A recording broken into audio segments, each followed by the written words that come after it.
Olá, Cris, bem-vinda a todos. Gratidão, Bernadette, Butamata. Então, queridos, queridas, né? Que até o momento só vieram as deusas, as dançarinas. Coloquei esse mantra aqui para vocês ouvirem aqui de início, um mantra de proteção dos Vedas antigos, né? Dos primeiros Vedas. Depois eu vou colocar ele disponível para vocês nos grupos, tá? Assim vocês podem ouvir essa noite, vale a pena, porque nós estamos na noite da lua nova. É a primeira vez que eu estou dando, desde que começamos as lives das luas cheias, mensalmente, é a primeira vez que estou dando uma live de lua nova. É a primeira lua nova depois dessa lua cheia que tivemos, agora há pouco, há 15 dias atrás. E eu achei interessante a gente se encontrar para falar um pouco sobre isso, sobre esse tema, Lua Nova em Gêmeos. É muito engraçado, porque em vários lugares estão sendo anunciado como Lua Nova em Câncer. E é muito interessante isso, porque muitas vezes provém até de fontes que informam a respeito da realidade universal, só que a realidade universal ela é revelada para nós, seres humanos, ela não é tão assim, é misteriosa, mas não tão oculta, né? Então,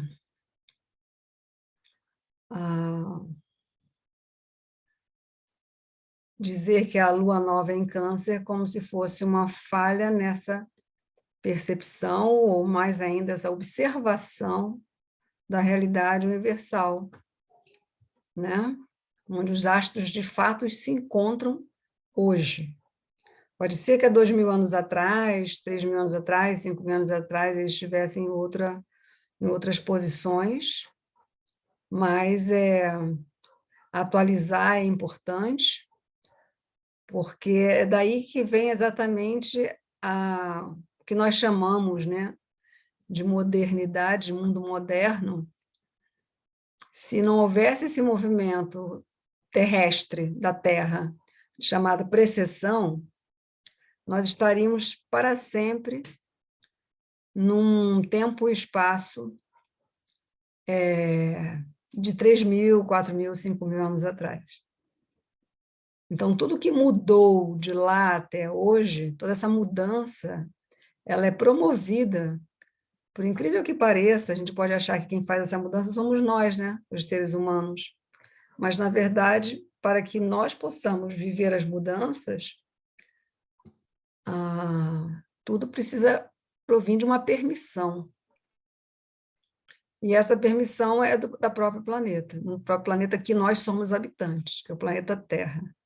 Então, de acordo com essa realidade astronômica completamente observável por qualquer ser humano hoje, na atualidade, ela de fato acontece junto à constelação de Gêmeos, que é uma constelação assim de grande visibilidade. As estrelas que compõem a constelação de Gêmeos são estrelas de alta visibilidade. Porque, por exemplo, a constelação de Câncer ela já é meio apagadinha, Peixes também, mas Gêmeos ela é bem nítida, as estrelas são bem nítidas, principalmente 4 estrelas, 2 representam os pés dos Gêmeos, são as inferiores, né? 2 representam as cabeças dos Gêmeos, e essas cabeças, elas são 2 estrelas, que é a mais brilhante da constelação de Gêmeos, que se chama Pólux, e a outra, ao lado, que se chama Castor. Então,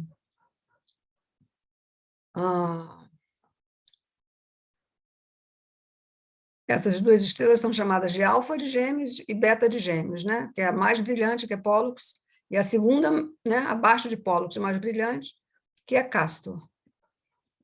E esses nomes provêm da mitologia grega. Como a astrologia védica ela é sideralista quer dizer que está junto com sidério, né? Sidério significa estrelas. Quando a gente fala assim, considerar, literalmente significa se reunir às estrelas. Consideração.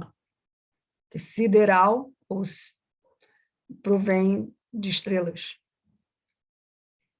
Então, como a astrologia védica é sideralista, a gente considera a posição dos planetas, e no caso de mapas de nascimento, o ascendente também da pessoa, sempre em relação às constelações, que são todas constituídas de estrelas, e que naquele momento do seu nascimento, tais planetas se encontravam reunidos a essa constelação, aquela constelação, seja de Capricórnio, seja de Sagitário, seja de Gêmeos, seja de Touro, seja de Áries, seja de Câncer, seja de Virgem, são todas constelações.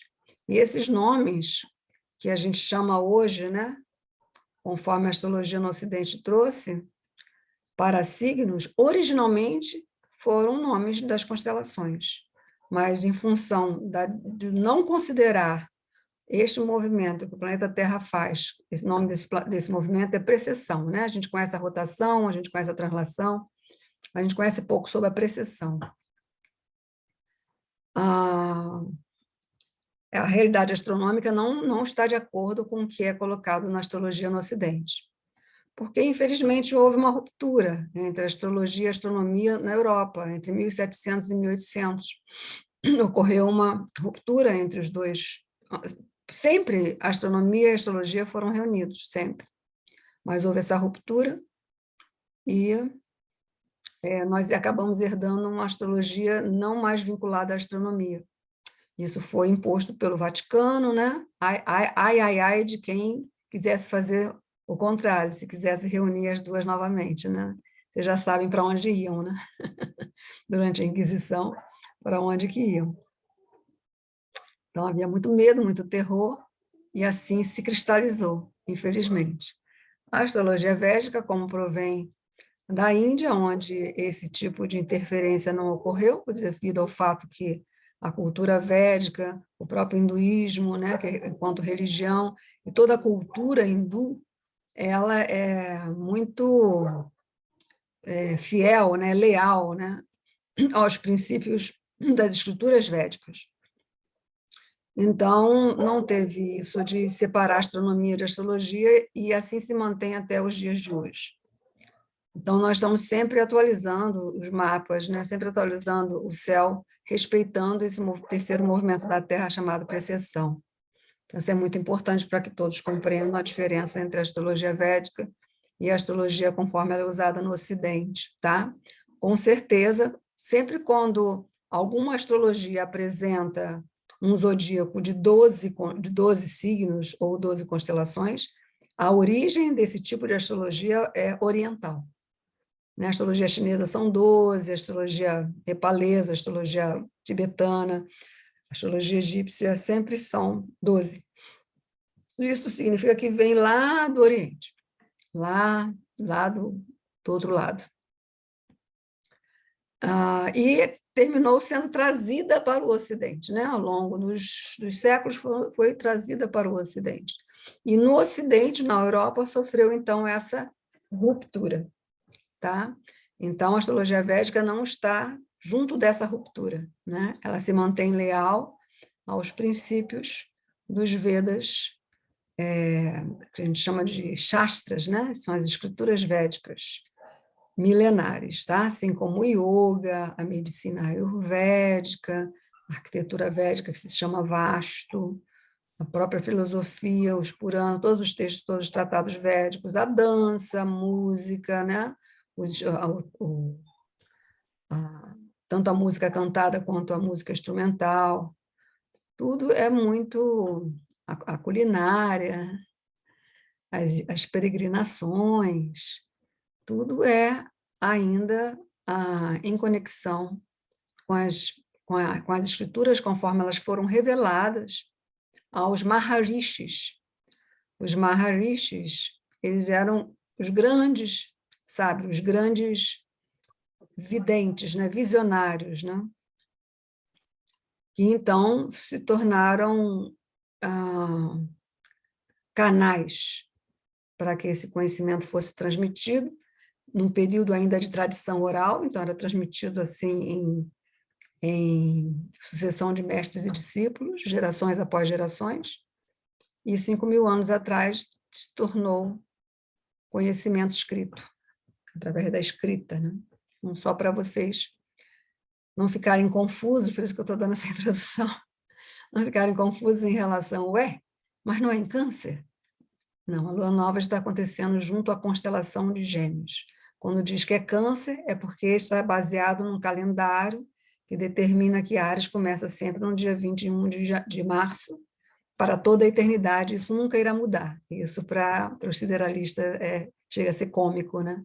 Porque é como se estivesse não admitindo que a Terra realiza esse terceiro movimento, que se chama precessão. Vocês podem pesquisar a respeito, tudo, sobre esse assunto, né? Precessão da Terra, planeta Terra. Então, vamos lá, né? Agora, também há uma coisa que se fala assim, né? A astrologia védica não é solar, ela é lunar. Isso não é verdade, tá, gente? Também, quando colocam assim, isso é uma tendenciosidade. A astrologia védica, ela tem um aprofundamento, um conhecimento muito vasto e profundo, onde considera a importância do Sol e da Lua é igual. Então, o mais certo seria dizer que a astrologia védica é Sol e lunar, né? A diferença é que ela não desconsidera a Lua, porque o Sol está ali, com certeza, né? Junto de tudo, mas lado a lado com a Lua, ao ponto de, além das 12 constelações, que vai de Áries até a constelação de Peixes, existem também os signos lunares, que são 27, e a Lua, então, ela percorre ao longo de 27, 28 noites, ela vai estar em algum desses signos lunares, que são estrelas também, tá?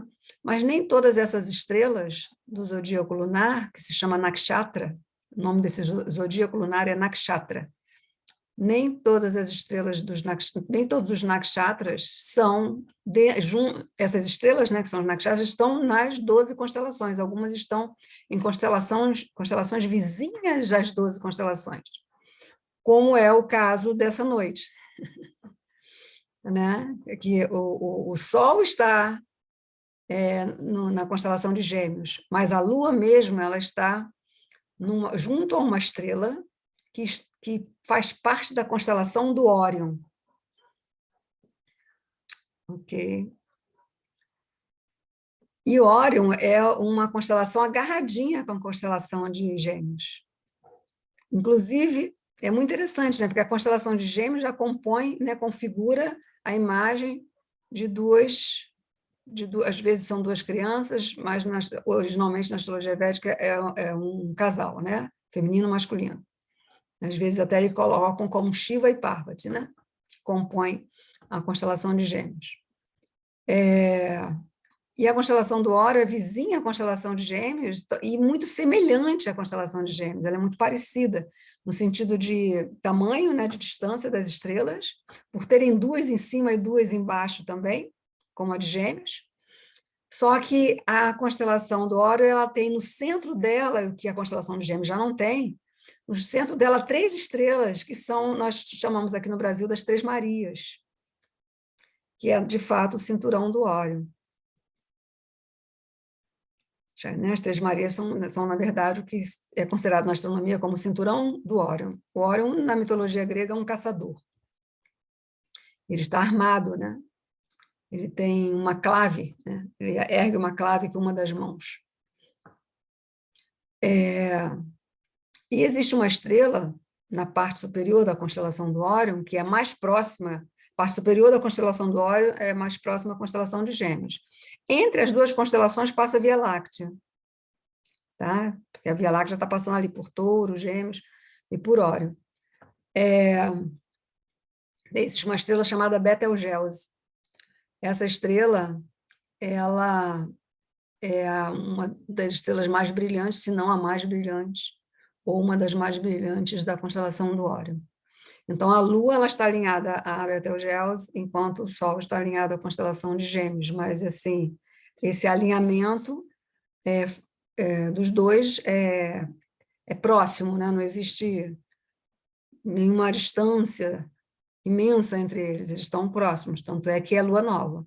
O que é uma lua nova, né? A lua nova é a gente vai lá fora e não tem, está um breu. Somente se estiver em algum lugar que não tem muita urbano, né? Vida urbana, ruas muito iluminadas, como eu que estou aqui em Visconde Mauá, eu vou aqui fora, está um breu. Só dá para ver as luzinhas das casas distantes, mas não tem lua no céu. Então, isso é a lua nova, a lua sumiu. Enquanto a lua cheia, ela aparece inteira, exuberante para a gente, né? É diferente. Qual o sentido da lua nova? Como a própria palavra diz, né? New Moon, lua nova, significa renovação. Então, a lua nova ela traz uma renovação. Ela é o apogeu da minguante, né? Então, a partir do dia seguinte da lua cheia, a lua vai diminuindo, minguando, diminuindo, a cada dia, ao longo de 15 dias, ela vai diminuindo cada vez mais, até que ela desaparece na lua nova. Então, é o apogeu da lua minguante. Nós não temos lua. E isso acontece 13 vezes ao longo do ano, ao longo de 12 meses. A lua realiza uma lunação completa, né? Que é vamos dizer, de nova para cheia, de cheia para nova, isso significa uma alunação, 13 vezes.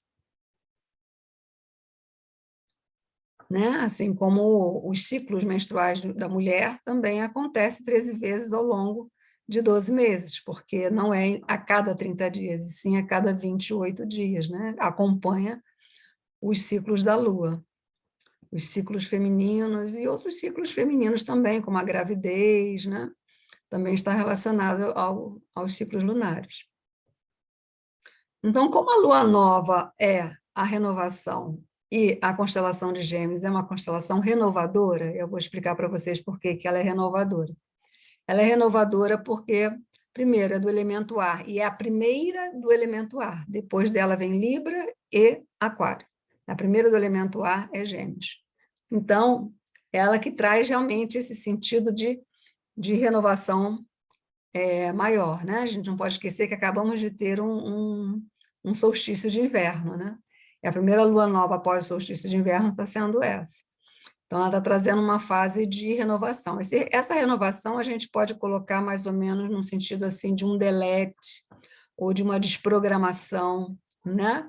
Mas com bastante consciência e também consciente do que será, então, qual será a nova programação, para não deixar, não simplesmente deletar, né? Desprogramar e deixar tudo em branco, não. O que vai ser introduzido como uma nova programação daqui para frente? Está uma chance bem interessante, porque Gêmeos ele tem a ver com várias coisas. Na medicina ayurvédica, por exemplo, por ele ser regido por Mercúrio, Gêmeos está relacionado ao prana e também à respiração, né? Principalmente a primeira respiração, o primeiro ato de respiração que a gente faz no momento que a gente nasce. Então, por esse sentido de renovação. E também aos dois hemisférios do cérebro, né? E a gente tem o hábito secular de fazer pouco uso, fazer mais uso de um hemisfério e menos uso do outro, né? Nós não temos essa faculdade de acionar os dois cérebros simultaneamente. Existem pessoas que fazem isso, mas são muito poucas, né? São raras essas pessoas. Então, por isso que eu digo para vocês, tem a ver tanto com a respiração e a expiração, que é também uma ação de respirar, né? E por isso de renovar, né, os nossos ares, como também a ver com os hemisférios do cérebro, né? Então, também a renovação dessa programação cerebral, que a gente acaba ficando um tanto condicionado, né? A partir de atividades repetitivas, rotineiras, né? Isso leva muito também ao cérebro ficar viciado naquela programação e também nos pensamentos, os tipos de pensamentos, viciados em tipos de pensamentos, em modalidades de pensamento também, né? Pensamentos que podem ser prejudiciais ou não, né? Tem horas que é uma coisa, tem hora que é outra. Então, e normalmente existe também, a nível de pensamento e cérebro, a questão da memória, né, das recordações, das lembranças, e também da projeção, né, das possibilidades, né, o que poderá ainda, o que ainda está por vir, né, o que eu posso fazer agora para o que ainda está por vir. Né? E isso deixa a gente muito fora do contexto do aqui e agora, né? Porque a gente está pensando no passado, está pensando no futuro, mas não está 100% presente no aqui e agora. É muito interessante uma prática que existe de meditação, que é quando a gente meio que se obriga, né? Meio que se força assim, para parar de pensar, imediatamente, se vocês notarem, a respiração ela vem. Então, para vocês perceberem como é a relação entre respiração e pensamento. E isso é exatamente a estrutura da constelação de Gêmeos. Ela é do elemento ar, é uma constelação mutável, por isso está ligada aos movimentos, então, tanto os movimentos respiratórios quanto os movimentos dos pensamentos. Tem a ver na medicina ayurvédica, quem estuda aqui a medicina ayurvédica tem a ver com Vata, né? Entre os 3 doshas. E também esse silenciamento que eu estava falando, né? Esse silêncio que a gente pode promover, conseguir interromper pensamentos, sejam eles relacionados ao futuro ou ao passado, nesse instante que a gente faz isso, imediatamente a respiração volta como se fosse um bebê respirando pela primeira vez. Né? Então, os próprios pulmões agradecem, né? Se sente aliviado, os pulmões se sentem aliviados da gente dar um tempo, porque pensamento e respiração estão conectados um com o outro. Então, é por isso que eu estou achando bem interessante essa lua nova em Gêmeos. E outra coisa também que eu tenho observado, que as luas novas, não sei se janeiro, fevereiro e março foram, não fui até lá, mas abril, maio, e agora de novo, está sempre acontecendo no segundo decanato dos signos, né? A lua nova passada foi em Touro, a lua nova retrasada foi em Áries, e sempre no segundo decanato do signo. Que aí se encontra, inclusive, a estrela lunar, o nakshatra central, que a gente chama, né? Existem os nakshatras centrais em relação aos signos solares, os signos lunares, né? Estão centralizados nos signos solares, e existem aqueles que são uma espécie de ponte entre o anterior para o próximo. Por isso que são mais em número, em vez de ser 12, são 27, né? Porque existe essa distribuição. Então, a estrela Betelgeuse, ela é um nakshatra que se chama em sânscrito Ardra, é o nome dele, Ardra. Então, a nossa lua nova está acontecendo nesse nakshatra, que é um nakshatra muito forte de Gêmeos, ele é muito forte. E um dos símbolos, Ardra tem, aí nessa parte dos nakshatras tem toda a simbologia, né? Porque a astrologia lunar ela é muito rica. Então, existe uma simbologia vasta para cada um desses 27 nakshatras. Então, vou falar para vocês um pouco. Kátia está perguntando se Ardra seria a cabeça dos Gêmeos. E tem uma pessoa tentando entrar. Ah, tá, querida, obrigada.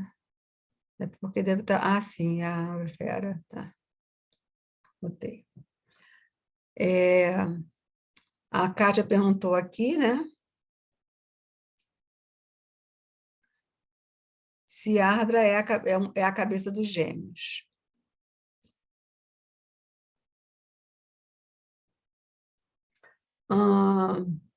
Alguns textos, existe como se fosse um assunto meio em discussão, mas pensar que Gêmeos é a constelação da comunicação, regida por Mercúrio, o planeta da comunicação, então, logicamente, que vai acontecer polêmica, né? Polêmica vem de polos, né? Você vê que uma das estrelas de Gêmeos chama Pólux, então tem a ver realmente com a questão da polaridade e a polêmica. Lógico que uma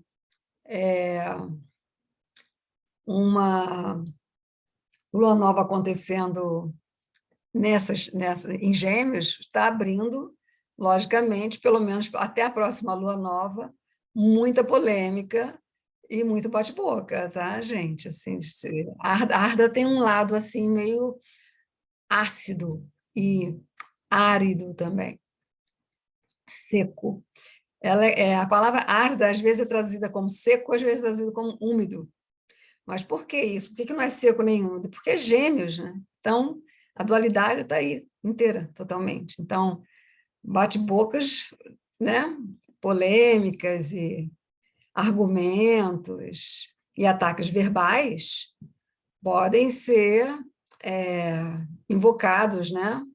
Durante dessa lua nova até a próxima lua nova. A gente pode ser salvo, de repente, pela próxima lua cheia daqui a 15 dias. Mas até lá, muito disso pode vir, porque ela está introduzindo essa questão. O que é uma lua nova em Gêmeos? Botando a gente para pensar, literalmente, para pensar e para se expressar também, né? E existem dois tipos de expressão: a expressão das ideias, que é a opinião que a gente dá, a opinião que a gente tem a respeito disso e daquilo, e também a expressão das emoções, que é a mais difícil. E principalmente quando vem a partir de Ardra. A Ardra, ela gera bloqueio na expressão emocional, a expressão dos sentimentos, a expressão daquilo que está no coração. E, ao mesmo tempo, ela facilita muito a expressão das opiniões, das ideias, do eu acho isso, eu acho aquilo, né? Eu estou certo, você está errado. Ela também, ela incentiva, né? Ela abre mais para esse lado do que o outro, né? Então, às vezes, eu me deparo com mapas, com pessoas que têm planetas, às vezes Saturno, ou a própria Lua em Ardra, às vezes até mesmo o ascendente, ou o Mercúrio nem tanto, mas principalmente a Lua, Marte, então é bem complicado, Marte junto a Ardra, a Lua em Ardra, ascendente em Ardra, porque podem ser pessoas que têm realmente uma dificuldade muito grande de falar o que sente, né? Elas não quer dizer que elas são caladas, silenciosas, elas podem, muito pelo contrário, ser bastante falantes, mas elas falam de tudo menos do que sente. E se ocorre uma sugestão ou uma provocação, um incentivo para que falem o que sente, elas começam a passar mal, suam frio, tossem, se engasgam, tremem, choram, né? Perdem a cor, espirram, né? Qualquer coisa acontece nessa hora, quando não tem, inclusive, a perspicácia de mudar rapidamente aquilo para se evitar essa possibilidade de estar abrindo os sentimentos. Então, e costumam também ser pessoas muito, muito inteligentes, principalmente quando está nesse Nakshatra Ardra. Mas para responder aqui, qual é o grau de Ardra? Ui, pergunta difícil. Acho que começa em 6 graus, mais ou menos, 6 graus e 40, e vai até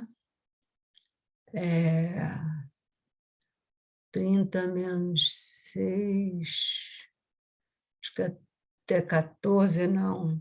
Mariana está aí, Mariana é minha enciclopédia, ela pode dizer, mas é bem no meio de Gêmeos, é constelação, tá, gente? Não adianta querer fazer isso na astrologia no Ocidente, que vai atrapalhar tudo, vai ficar tudo fora de ordem.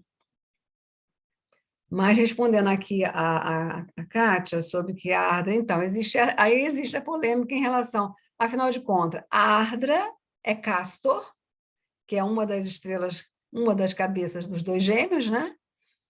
Que compõe a constelação, configura a constelação, é Castor, ou Ardra é Betelgeuse, que é uma das estrelas de Órion. Tá? Existe isso. Por quê? Primeiro porque a estrela Castor, ela, ao lado de Pólux, ela fica ofuscada. Pólux é tão brilhante, que ela ao lado ela fica ofuscada. Quando a gente entra na mitologia grega, a gente vai ver os irmãos Pólux e Castor, que eram dois irmãos, são os Dioscuros, né? São os filhos de Leda. Leda, ela era uma rainha, mas Zeus se apaixonou por ela, ela não deu bola para Zeus, Zeus não admite isso. Então, ele se transforma no cisne e a encanta. E depois desse encantamento, ela dá à luz 2 ovos, como se fosse uma cisne fêmea. Em cada ovo tem um casal de gêmeos, só que um ovo são os gêmeos, o casal de gêmeos, menino e menina, são mortais, e o outro são imortais, porque eles são filhos de Zeus, e o outro são filhos do rei. Né? E Castor, então, é desses mortais, né? Castor e Clitemnestra são o casal de gêmeos mortais. E no ovo dos imortais veio Pólux e Helena, que é a tal da Helena de Troia, que é a razão de uma guerra e tudo, né? Dentro das histórias da Grécia. E o que acontece é que Castor e Pólux eles crescem juntos, como se fossem irmãos iguais, de diferença nenhuma, mas lógico que havia uma diferença, porque Castor é mortal enquanto Pólux não. E chega um momento que eles vão para a guerra e Castor é atingido mortalmente e Pólux é atingido também, mas não morre porque ele é imortal. Só que, pode ser que eu esteja até trocando o nome deles, mas assim, existe um momento que um desses 2 gêmeos brada aos céus, brada aos deuses, para que, assim, de revolta, porque o que vai ser dele agora sem o irmão, né? Qual o sentido da existência deles? E daí, por isso, os deuses apiedaram e colocaram os 2 juntos na constelação de Gêmeos. Isso aqui que se conta, né? Certo? Agora, o que acontece com a constelação do Órion, que Órion é um caçador, que nos Vedas, a constelação de Órion é Shiva. Em vez de ele ter uma clava, ele tem um tridente na mão, né?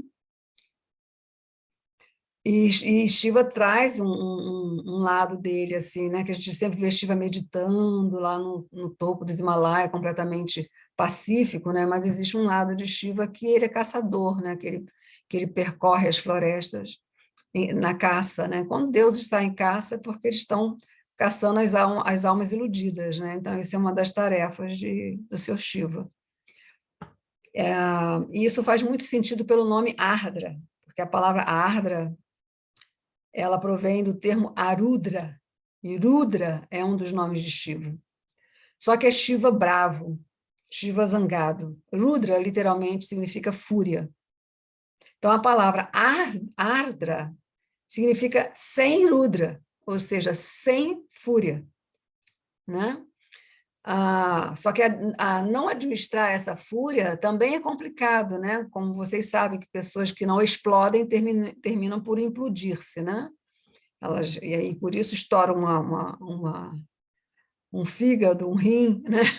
Porque elas estão, um estômago, né? Porque elas estão jogando tudo para dentro, né? Então, a Ardra não é brincadeira, assim, é um nakshatra forte.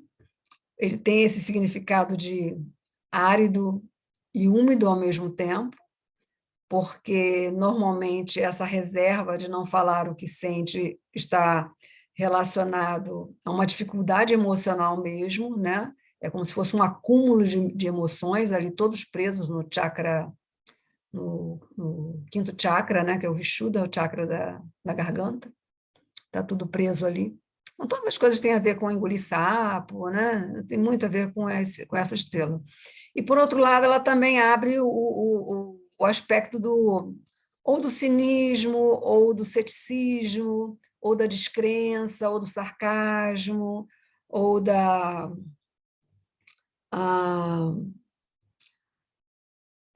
ironia, essas coisas assim, né? Traz, porque é um mecanismo de defesa, existe um mecanismo de defesa nesse processo de descrença, né? Então, costumam ser muito racionais, por isso que um dos símbolos de Ardra é o crânio, né? A gota de lágrima é um símbolo, né? O crânio é outro símbolo, O tridente de Shiva é outro símbolo, e tridente, se ele espeta, dói, né? Então, ela tem um aspecto de comoção, é como se fosse uma comoção indesejada na constelação, que é do elemento ar, que deveria ser unicamente voltada para o pensamento e mais nada. Emoções não deveriam fazer parte. Só que aí a Ardra mostra que sim, né? Então, a palavra Rudra também, não é só fúria, também significa choro. Né? E o seco, né? A aridez, essa secura, né? Essa indiferença irônica que também pode acontecer. Então, vocês estão percebendo que a coisa não é simples, exatamente por causa desse paralelo da dualidade, né? Que os gêmeos contêm, ok? Então, assim, por isso que eu coloquei esse mantra antes para vocês ouvirem, porque é um mantra que também ajuda muito na renovação, na desprogramação, e também para todos os tipos desses bloqueios relacionados tanto ao pensamento, quanto às emoções, à expressão, falta de memória, esquecimentos súbitos, todas as coisas que envolvem, e os problemas pulmonares, problemas respiratórios. A gente está aí com o retorno da Covid, né? Querendo voltar novamente. Talvez não com tanta força como no começo, por causa das vacinas, mas Saturno está retrógrado, né? Então, esse convite para crescer novamente a coisa da Covid é grande. Cris Bonetti falando aqui mais uma vez. Mariana, obrigada, querida. Colocou aqui, você leu, Cris? 6h40 até 20. Falei 16, né? Até 20. Porque tem que dar 13 graus e 20 no total, sabe? Cada nakshatra são 13 graus e 20. O ascendente é 12 graus de Gêmeos. Sim, você tem um ascendente em Ardra, né? Você tem um ascendente em Ardra. Se o seu ascendente é em Gêmeos, na astrologia védica, é a 12 graus de Gêmeos, o seu ascendente é em Ardra, sem dúvida. Bem no meio dele, né? Aí a gente vai mais longe ainda, porque aí tem que ver esse grau aí em que Navansa ficou, né? Tem que ver qual é o ascendente do Navansa também, porque é o que vai ser reproduzido, né, a partir desse ascendente de nascimento, né, que a gente chama de mapa Rasi, como é que isso vai ser reproduzido no Navansa, né? Deixa eu compartilhar, falando de mapa, vamos compartilhar aqui o mapa da Lua Nova, para vocês verem. A gente já está terminando, tá? Então, estão todos vendo o mapa? Chegou aí? Para vocês? Sim? Sim, chegou, sim. A internet aqui está ótima. Peraí, que parece que entrou alguém aqui, alguém está querendo entrar ainda. Não, está tudo certo. 24 pessoas. Então, vamos lá. Esse é o mapa. Muito interessante esse mapa do horário.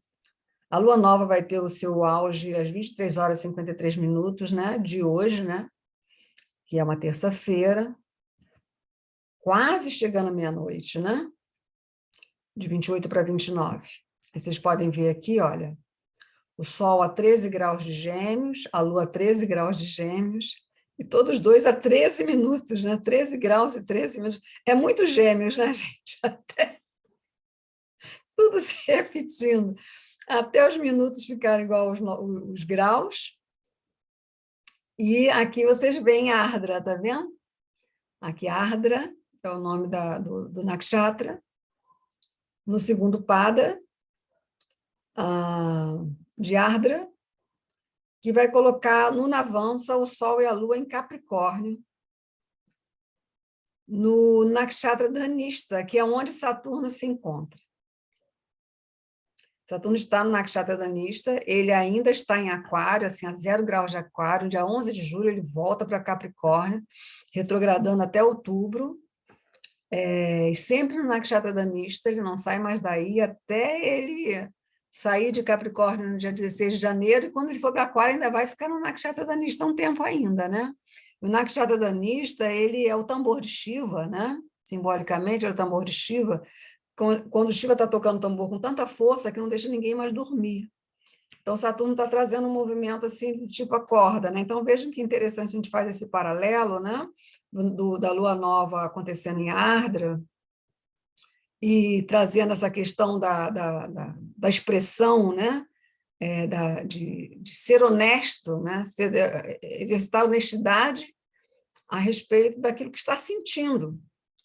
É praticamente que fosse um convite, analisa menos e demonstra mais o que você sente, né? Praticamente seria esse o convite, né? Racionaliza menos, calcula menos, menos matemática, menos gramática e mais sentimento, né? Dando voz mesmo, as pessoas precisam falar, né? E não se calar diante daquilo que está sendo imposto, né? Eu falo isso até no sentido coletivo, planetário, né? De tudo que está acontecendo. E o Nakshatra Dhanishta, quer dizer, a Ardra é Shiva com seu tridente e Dhanishta é Shiva com seu tambor. Então, a lua nova em Gêmeos, no Navamsa, ela vai para Capricórnio, que é para onde Saturno está indo. Enquanto Saturno estiver em Aquário ou em Capricórnio, ele está domiciliado, tá? Então, desde que Saturno chegou em Capricórnio, foi início de janeiro de 2020, até ele sair, que vai ser em janeiro de 2023, e depois ele vai ficar mais 2 anos e meio em Aquário, todo esse tempo ele está domiciliado, porque Saturno é regente tanto de Capricórnio quanto de Aquário. Então, aqui vocês estão vendo ele em Aquário. Agora, tem algo bem bonito que vai acontecer a partir dessa lua nova, tá? Por isso que eu coloquei lá no convite, né? Que se chama Pancha Mahapurusha Yoga. Pancha significa 5, Mahapurusha significa os grandes deuses, né? Os grandes senhores, Maha grande, Purushas, né? Mahapurusha Yoga, a combinação dos cinco grandes senhores, que acontece quando 5 planetas estão todos domiciliados. No momento da lua nova, 4 estão domiciliados, que é Saturno em Aquário, já que ele é regente de Aquário, Júpiter em Peixe, Júpiter está em Peixe, inclusive está no ascendente do horário da lua nova, 23h53, quem vai estar no ascendente é Júpiter, em Peixes, trazendo muita coisa, a questão da espiritualidade, estou falando o tempo inteiro para vocês, né, que a espiritualidade está vindo com tudo para a gente não deve negar, está de coração aberto, o que vier de espiritualidade na sua direção, recebe, aceita, agradece e vai por aí, esse é o caminho, que é o que está acontecendo com a conjunção Júpiter-Netuno em Peixes, começou isso em metade de abril, e vai até abril do ano que vem essa conjunção de Júpiter em Peixes, né? Depois Júpiter vai para Áries, depois de abril do ano que vem. Então, Saturno em Aquário, domiciliado, Júpiter em Peixes, domiciliado, Marte chegou em Áries hoje, então também temos isso, hoje ou ontem, a recém-chegada de Marte em seu signo de domicílio, que é Áries. Ele vai ficar até 11 de agosto. Vênus em Touro também está domiciliado. Então, aqui nós temos 4, Saturno, Júpiter, Marte e Vênus. Quando for agora dia 1º ou 2 de julho, Mercúrio vai para Gêmeos. E aí ele também vai estar domiciliado, então vai ser o 5º. Então, Pancha 5, Pancha significa 5, Pancha Mahapurusha Yoga. Então, vai se manifestar essa combinação planetária gigantesca, fantástica, poderosíssima, de 5 planetas simultaneamente domiciliados no céu, e cada um em seu próprio reino, vamos dizer, né? Então, vou repetir, Saturno em Aquário, Júpiter em Peixes, Marte em Áries, Vênus em Touro, e a partir de 1º e 2 de julho, Mercúrio em Gêmeos também. Mercúrio vai ficar em Gêmeos até dia 1º de julho, é 2 de julho a 1º de agosto. E Saturno está voltando para Capricórnio e continua em domicílio, em Capricórnio, no dia 11 de julho. Então, durante todo esse tempo que Mercúrio estiver em Gêmeos, o Pancha Mahapurusha vai estar acontecendo.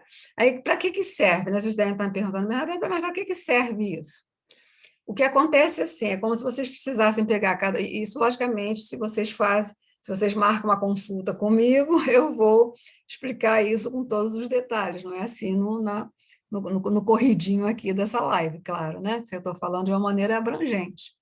Mas a Adriana, que já fez curso de astrologia védica comigo, Mariana, né? O pessoal, Jaqueline, que está aqui, então, assim, e que conhece a astrologia védica, que procura ver que nesse período, que será praticamente todo mês de julho, a casa que cada planeta desse, por exemplo, você tem Aquário, e é muito interessante que são todos sequentes, tem isso também, não se chama exatamente um alinhamento, mas a gente chama de uma sequência planetária, não é alinhamento planetário, mas é uma sequência planetária. O que isso significa? Que é um signo atrás do outro. É Aquário, depois vem Peixe, depois vem Áries, depois vem Touro, depois vem Gêmeos. Então, eles são completamente sequentes, né? Então, a sequência planetária de planetas, todos domiciliados, formando esse grandioso yoga, combinação planetária, chamada Pancha Mahapurusha, significa que todas as casas que você tiver, exatamente esses 5 signos, Aquário, Peixes, Áries, Touro e Gêmeos, serão potencializadas durante esse mês de julho. Serão todas potencializadas. Né? E com isso, vocês precisam olhar, né? Como é que isso vai ser reproduzido. Porque está vendo aí vamos usar a questão do Shiva de novo, né? O Shiva está com um tridente numa mão e com um tambor na outra. Né? Então, é momento de transformação mesmo, né? Um momento neste ano, bem no meio deste ano de 2022, porque às vezes a gente fica assim, estamos em julho, já passou 6 para trás, só tem mais 6 para frente, a gente meio que se acomoda, mas a gente pode perceber que o céu está querendo de nós muito mais movimento. Então, tentem, né? Todos, em cada um na sua circunstância, buscar promover esse despertar e buscar também observar, né, a potência que esse Pancha Mahapurusha Yoga pode estar produzindo no mapa de vocês e, consequentemente, na vida de cada um de nós, né? Ok? Deixa eu ver se vocês querem fazer alguma perguntinha. Mariana está rindo do quê? Pode abrir aí o seu... Fala, conta para a gente. Não tem nenhuma pergunta?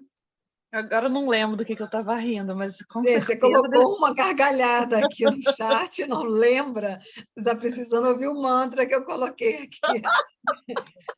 Não, eu acho que provavelmente foi de alguma coisa de Ardra, né? Porque o Digníssimo tem sol em Ardra, então alguma sim. coisa.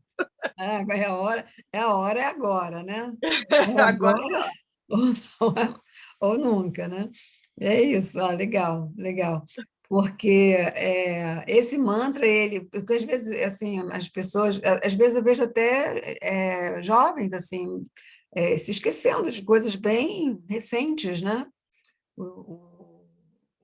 A questão também. Outra coisa, né? Ardha é regida por Rahu, né? E Rahu tem a ver com a tecnologia. Então, normalmente, isso também significa algum tipo de impulso tecnológico, uma lua nova em relação a isso, né? E é bom observar o quanto a gente está se tornando escravo da tecnologia e quanto a tecnologia, ao mesmo tempo, está nos permitindo, por exemplo, estar aqui agora, todas nós reunidas, cada um de um canto, acho que Cris deve estar em Goiânia ou está em Pirinópolis, né? Em Goiânia, né? Quer dizer, em diferentes lugares, e a gente está aqui reunidas, podendo ouvir, podendo conversar sobre coisas bacanas, né? Como a astrologia védica, né? Então, tem esse lado maravilhoso, mas tem um outro lado também que gera um estresse, né? Muito grande e o cérebro não dando conta, né? Então, é preciso respirar, e respirar é também buscar esses lugares onde o ar é mais puro, onde tem mais verde, que inclusive é a cor, né? Cada planeta tem uma relação com uma cor, no caso de Mercúrio é o verde. As árvores, né? Onde existe mais vegetação, as florestas, os parques, né? Dá aquela voltinha, né? Aquela volta no quarteirão, vai dar um passeio no parque, vai respirar um ar puro, fazer uma coisa diferente, quebrar o cotidiano, né? Isso também são formas de se expressar, de aliviar, né? De dar um alívio tanto ao cérebro quanto aos pulmões, e por isso também, no final das contas, ao coração, e com o coração a circulação do sangue, e aí isso é vida, né? Isso é vida. Ah, Kátia, que bom que você... Essas 5 casas serão potencializadas, Adriana pergunta, e também as casas onde temos estes planetas? Não, não, não, não. Somente as casas relativas aos signos, né? Que são 5, Aquário, Peixes, Áries, Touro e Gêmeos. Somente essas casas, porque casas são setores da vida, né? Então, se você tem Aquário na 7, aí relacionamento, aí o Peixe está na 8, né? O Áries está na 9, entendeu? O Touro está na 10 e Gêmeos está na 11. Então, você vai pegar essa sequência aí dessas casas sendo potencializadas por esse Mahapurusha, Pancha Mahapurusha, que está acontecendo durante todo o mês de julho. Tá? É uma bênção muito grande, não desperdicem. Agora, se vocês quiserem saber disso com mais detalhes, só astrólogos védicos em plantão, só entrar em contato no WhatsApp, que estamos aí para servir, né? Servimos a astrologia védica e a todos que buscam por ela. Mais uma mensagem. No mapa natal, tá, Daniela? No mapa natal, sim. A gente pode, logicamente, a astrologia védica não fica só presa ao mapa natal, a gente pode até estender isso em relação a outros Vargas, né, que são as cartas divisionárias, mas se você ficar no Urarsa já é bastante, e se quiser também, ou usar um pouco mais, você pode olhar também na Vamsa. Em mapa de revolução solar, você também pode considerar, no mapa da revolução solar. Se você fez, seu aniversário já foi há muito tempo, então pode ser que isso realmente seja uma novidade, até mesmo dentro da revolução solar. Mas se o seu aniversário foi recente, ou está acontecendo por agora, aí não, vai ficar praticamente a mesma coisa, talvez só o Mercúrio vai trazer alguma coisa nova, diferente, dentro da revolução solar. 7 de julho você vai estar no seu aniversário com os planetas todos dessa forma. O seu próprio mapa anual, a sua própria revolução solar já vai conter o Pancha Mahapurusha Yoga. 7 de julho, porque começa no dia 2 de julho. Tá bom? Então tá, gente, terminamos aqui. Espero que tenham gostado desse encontro. Quando for a lua cheia, a gente se encontra de novo, tá bom? Mari, prazer estar aqui com vocês. Vou colocar o mantra novamente para a gente concluir aqui, tá? Mas eu vou ter que parar a gravação para não dar problema depois.